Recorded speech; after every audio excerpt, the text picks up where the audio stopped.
আজি আমাৰ লক্ষীম ক্লাছ 4 অসমীয়া পাঠ 5 পানী পাঠখিনিৰ কুৱেশ্যন আনচাৰবিলাক আজি আলোচনা কৰিম। প্ৰথমটো আছে আমি পানী ক'ত ক'ত পাওঁ। মই এনচাৰটো কৈ দিওঁ, তোমালোকে গল্পখিনি পঢ়িলে পাই যাবা। আমি পানী খাল, বিল, নদ, নদী, পুখুৰী আদিৰ পাওঁ। পানী কি অৱস্থাত থাকে? গোটা, জলীয় আৰু গেছীয়। পানী উতলিলে কেনে শব্দ হয়? পানী উতলিলে বক বক শব্দ হয়। পাহাৰৰ পৰা পানী বাগৰি আহিলে কেনে শব্দ হয়? পাহাৰৰ পৰা পানী বাগৰি আহিলে ঝিৰঝিৰ শব্দ হয়। ইয়াৰ পিছত আছে তলৰ শব্দবোৰৰ অৰ্থ দলত আলোচনা কৰি লিখা। এইকেইটা তোমালোকে দলত আলোচনা কৰি লিখিবা।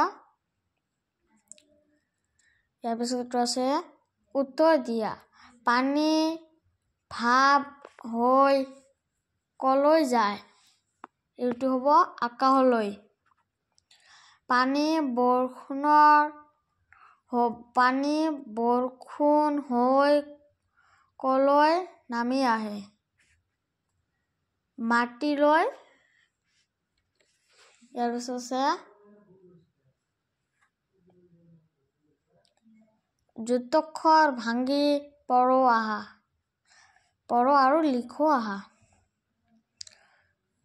সূক্ষ্ম যুক্তাক্ষৰময় যুক্তাক্ষ যোগ ম ক্ষয়ময় যুক্তাক্ষয়ম যুক্তাক্ষ যোগ ম ক্ষয়ময় যুক্তাক্ষয়ম। সূক্ষ্ম যক্ষ্মা লক্ষ্মী।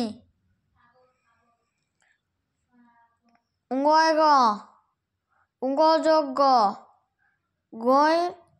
গৈ অঙ্গ হঙ্গ হুৰঙ্গ। এই হৈছে যুক্তাক্ষৰ গঠন কৰোঁ আহা। যুক্তাক্ষৰময় যুক্তাক্ষ যোগ ম। প্ৰথমত আছে যুক্তাক্ষ যোগ ম যুক্তাক্ষয়ময় যুক্তাক্ষয়ম। ভ যোগ গ যোগ উঙ যোগ গ গৈ উঙ্গয় গ। পঢ় আহা। ইয়াৰ পিছত আছে পঢ় আহা। প্ৰথমটো আছে সূক্ষ্ম লক্ষ্মী লক্ষ্মণ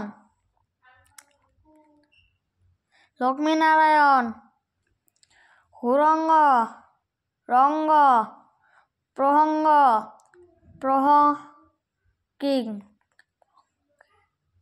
প্ৰাসংগিক হ'ব।